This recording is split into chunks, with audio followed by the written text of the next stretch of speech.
Heat 2 had the remainder of the hotly tipped Canadian contingent, Mark McMorris, Seb Toutant and Tyler Nicholson, but it was to be the on-fire Garlos Garcia Knight from NZ who came out swinging hardest in this qualification session. Not only that, there were some crazy high scores being thrown around in round 1, some less hyped riders making the cut, and some early baths for some pre-event podium picks. We lost for the best part of the first runs. We have now caught up thanks to the magical rewind button, so we're in the live score ticker. Quickly it was clear we were missing something special. Garlos Garcia Knight 88.75. Torgeir Bergrem 94.25. Seb Toutant 91. Jonas Boesiger 96. WTF. We had no idea what these scores were rewarding and cursed German internet vigorously.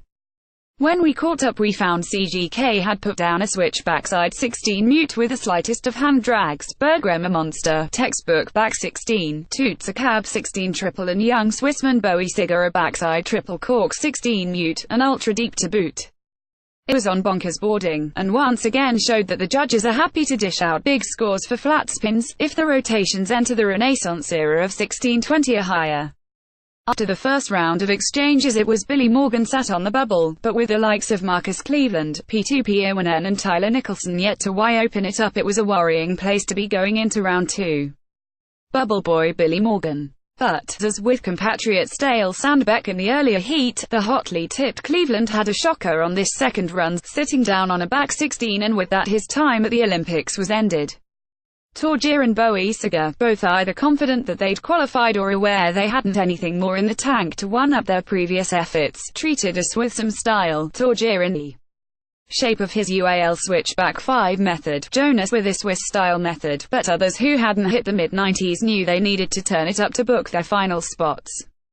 CGK, as he's done throughout these games, showed he's got more than what it takes to dine at snowboarding's top table by sending his switchback 16 to the moon, grabbing till 12 and stomping deep into the landing. It would net him 97.5 points and qualify him in first place.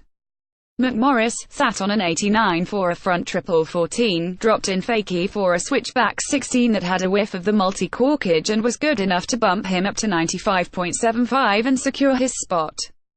A sit-down on the landing trying to improve his cab 16 triple meant Seb Toutant would stay on 91 points, but it would prove enough. The last of the 6 final tickets, despite late rallies from P2, Nicholson and an 1800 attempt by Vlad Kardarin, was claimed by Billy Morgan, who put down a bigger, cleaner version of his back 14 triple nose to earn 90.5 points and secure the final place. And with that, Saturday morning's finalists were all decided.